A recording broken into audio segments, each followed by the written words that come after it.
I took a look at the month of October to see what the temperature trends are, the rainfall trends, if there was any chance we could get any snow. And drum roll, here we go. So the bottom line is we'll have a warm month, most of that due to the heating of the day. Overnight lows won't be too bad, so we'll have quite a dichotomy in temperatures from the warm daytimes to the near average to slightly cooler than average overnight lows, and likely drier than average in September. So now when it comes down to it, yes, we did miss the rainfall for September because we saw well above average rainfall across the region, and we anticipated it would be drier than average. That was thanks to the early month system that canceled a couple of football games and triggered flash flooding across the region.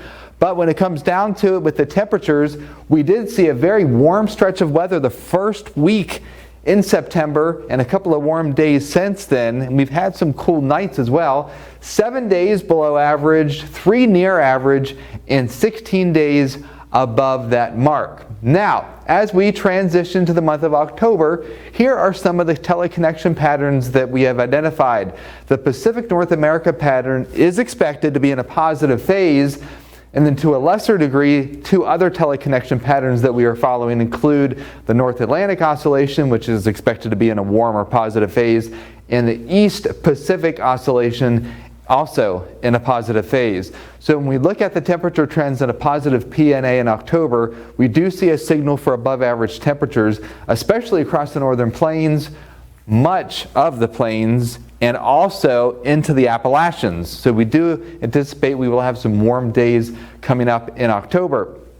When we look at the rainfall trends with a positive PNA in October, we do see the potential for near to slightly above average rainfall across the Appalachians, but a stronger signal across the Northwest, and some of that being snow in the higher elevations, and then across the deep South, slightly below average rainfall. So here's a lowdown in October. First of all, we expect the fall foliage season will peak when it traditionally does in the mid to late part of October.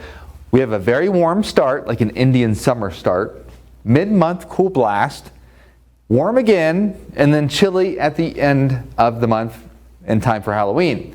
If there's any snow in the area, it would be flurries and confined to the highest elevations of Pocahontas County in October.